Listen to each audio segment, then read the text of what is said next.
In recent years, a new technique called virtual production has allowed commercial filmmakers to see in real time what a shot would look like in its final form.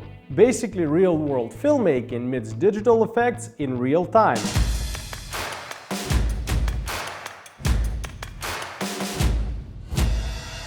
So how does this tool work and what does it mean for filmmakers as well as clients? Let's roll! Today we'll be discussing 10 most common mistakes filmmakers should avoid while working in virtual production. But before we begin, please subscribe and click the like button for more videos about filmmaking. Today we're visiting Stray Vista Studios, the biggest virtual production in Texas, and see how our friendly media production company here in town called Still Studios utilizes it to film a product commercial. The first questions that clients ask is, what is virtual production and why do we need it? To have a different background or multiple backgrounds, you used to do green screen or blue screen. That kind of limits the camera movements or camera freedom on set. You can have multiple things in front of the camera, but if the background is not moving, then it looks fake. Every wall is different, every studio is different, and I think that the biggest thing you can do to make sure your production goes well is involve us as early as possible and ask us as many questions as you can. It's a lot of time and money that can be wasted if you come in thinking that something's gonna work one way when conversation could have easily told you that it's not gonna work that way. Letting us know what your shots will be, showing us storyboards or giving us references. Based on the script, we can suggest a few environments. Based on your references, we can suggest a certain look and feel that we can create for you. It is really important that a creative director or a director comes up with a vision. We are here to support. We are not here to hijack the shoots. Talk to the people who run the studio. Let them give you suggestions on your schedule because you're going to have parts of your departments working on top of each other. They're going to be vying for that space. Sometimes that means your budget has to extend for prep days. The current top virtual production technique involves LED wall sets, which display highly realistic 3D worlds crafted mainly with Unreal Engine, a software originally for video games that employs nanite technology to incorporate photorealistic elements into 3D scenes. Virtual production is all real-time rendering. We cannot afford to make a massive scene and hope it will work on the wall, because I can tell you it won't. It is important to dial in all those shots that the creative directors and the directors have planned and design based on those shots. Instead of creating a 360 open world, I would only design a scene which I know the camera is seeing. So anything behind the camera need not be designed. We have a bunch of assets that we've pulled together from various sources, and then we mash them all together and use our creativity to merge them into a new unique piece. We also have the ability to take reference images and actually design out set pieces or whole landscapes or buildings and structures one-to-one. The coolest part about environment creation is it never really ends. So we got this pond bamboo to a certain place that felt good for a render. When we're on set, that's when really all the finessing happens, right? So camera comes up and we get to see where our frame will be. And that's when we start really maneuvering around the world. Depending on what the shot is, we find the best angle for the background, and then we match all the lighting to the practical lighting and try and blend the scene. So all of that's happening real time. You can't really prepare for that beforehand. It's a lot of like quick decision making and just looking at the frame and trying to paint a picture. There are real-time changes that are definitely possible. If you need a virtual asset removed, if you need it scaled up, rotated, or completely deleted, that's possible on the day of. Adding certain light into the virtual scene is definitely possible, but there's also different types of changes that are not possible. Adding weather elements into the scene, creating certain assets that didn't exist in the first place. In other words, it's not just copy-paste. One of the best rules of thumb when shooting virtually is that what you see in post-production and the process that it takes in post should all happen in pre-production. In-camera VFX, which we call ICVFX, is more like what you see is what you get. So once it's baked into your chip, there's no going back. Because it's a CG world, because you have so much control, all those choices make life difficult for the creative directors to decide what they want to do. A lot of things are left for the day of the shoot. We'll try this, we'll try that, and that kills a lot of time. It's real-time editing. You can just finesse it forever. A problem that I see a lot of the times is trying to make the image too perfect because we have so much control over the background. But when you're outside and you put up the camera, there's hot spots in certain areas. There's kind of like organic turbulence or disruption in the background that isn't perfect. I see people come in and we almost like nitpick the background. It is a game engine, it is not real. I think that's one of the more challenging things with this, is you want to try and incorporate the imperfection of life, or else it won't feel real. We're trying to sell realism. We want this to feel real. We want this to feel like it actually is happening. And if someone's looking at a specific part and they see something sticking out that screams this is fake, it takes them entirely out of it. Now, mind you, that's 30 seconds. 30 seconds in a commercial, you would think, why does it matter? There's a certain authenticity that people expect. The LED screen technique revolutionizes lighting in filmmaking, offering a direct light source that surpasses the capabilities of green screens. Traditionally, lighting teams had to simulate the lighting of a particular setting, like sunset, requiring meticulous adjustment to match post-production visuals. However, LED screens emit authentic light, closely replicating the actual lighting of the intended scene. This feature provides natural lighting that interacts realistically with actors and objects. People create scenes thinking or seeing how it looks on the computer screens, but let me tell you, that is not going to look the same when it goes on the real world, on the real wall, because there are two reasons. Number one, those are LEDs, and those are brighter LEDs than your monitor. So if you have lit a scene, or if you have colored a scene based on how it looks on your monitor screen, 100% that's not going to work on your wall, and definitely not going to work on your camera. It is important to understand what camera you're shooting with, what is the depth, what is the lens, what are the apertures, what is the shutter speed. All of that is important when you design a scene in Unreal Engine or any other engine. They give you a scene and you realize, like, man, this is not going to work. The contrast ratio is off, everything is just so bright.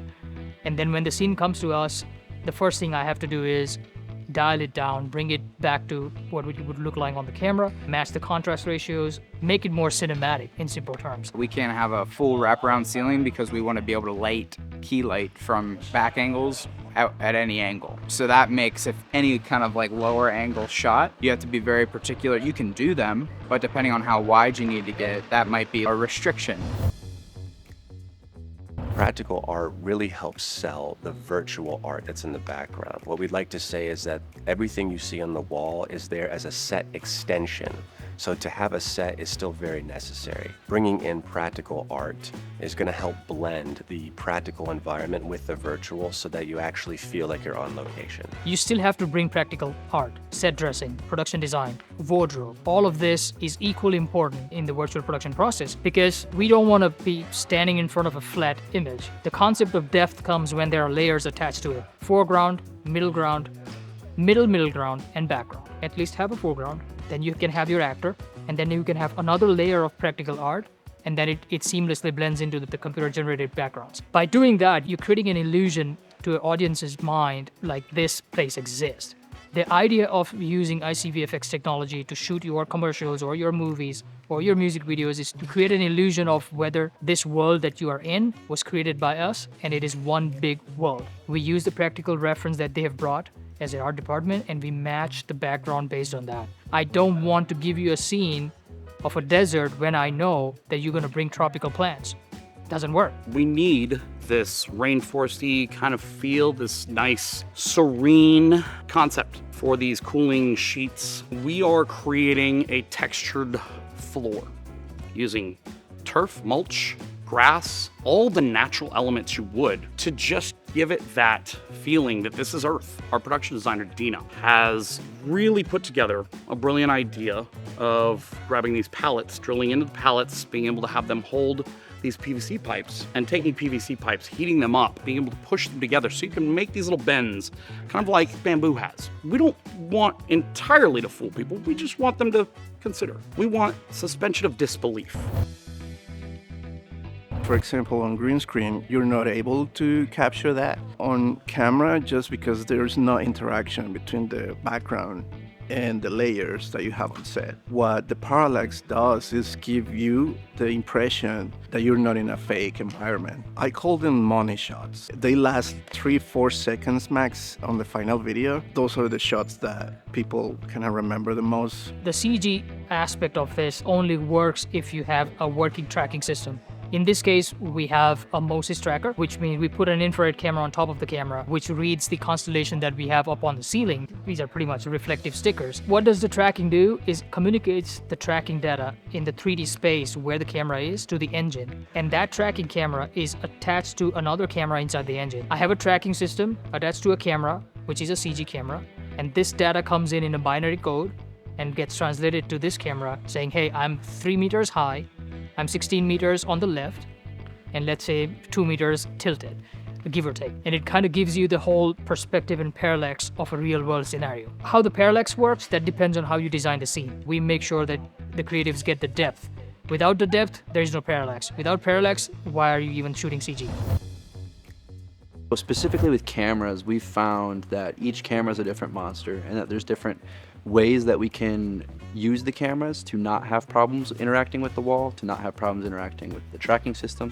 But we need to know ahead of time so that we can prepare the cameras for the shoot. The Mini LF we found works in pretty much every frame rate you want to do and different camera settings, but there are other cameras where it's specific settings that you do need to have to avoid seeing some banding or lines during certain movements. These are all things that are fixable and you can shoot with most cameras on the wall. But again, it comes down to communication, us knowing what you're going to shoot on so that we can make those pre-pro steps to make sure that when you get in here, everything's going to work perfectly. We had a similar project months ago. We didn't apply anything on the lens or the camera. There were no filters at all. So the final result was very sharp. You can see all the details of the skin and even the wall and the set design. So what we did this time using Pro Mist on the lens that lose those details and makes the dynamic of the image more dreamy or, more real. One limitation that current LED panels have that hopefully in the future gets solved is high frame rate. Right now, LED panels can only shoot at the highest at 60 frames. Going any higher is going to cause problems and some flickering. There are small things like that where if we know ahead of time that you're going to shoot high frame rate, we can have that conversation about how high a frame rate can we go, how slow-mo can we get. But if you come in thinking you're going to shoot 120 and LED panels can't refresh that quickly, then we're going to run into problems. Virtual production transforms location filming, enabling a swift transition between diverse settings like magical forest and bedrooms within a single shooting day. Instead of having 5 different company moves and 5 different locations you're having to shoot at throughout your week or 2 week long production, instead you can do it all here within a day or two. Requires a lot of pre-production, but to be ambitious and to think big when shooting virtually is definitely something that we continue to push. If you need 5 different locations being shot in a single day or 2 days or something like that, you can encapsulate that in a concept within a shot list that will allow you to shoot everything in one single place.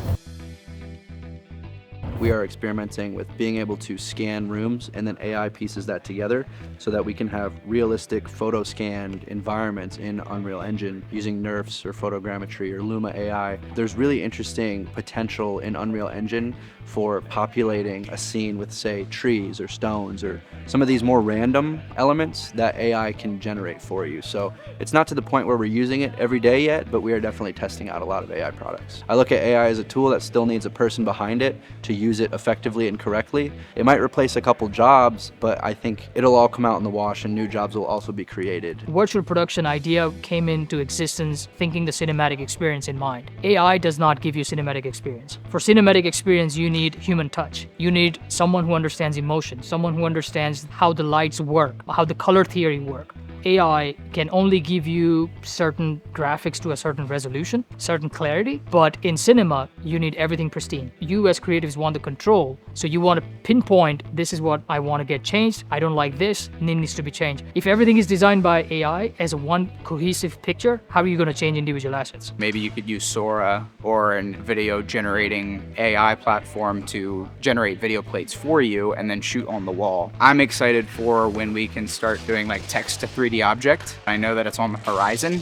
So the idea of utilizing AI to help create unique assets. The idea that we could generate them ourselves into a 3D model that then we can use to create environments would be a game changer. If you haven't had a chance to work with a digital volume, I highly recommend. It's an instant way to raise production value of your commercial, impress your client, and realize some of the cool creative ideas you may have wanted to do for a while. Now that this technology is accessible to even smaller commercial productions, it's really easy to provide a lot of added value for brands and companies while taking care of your own production business margins.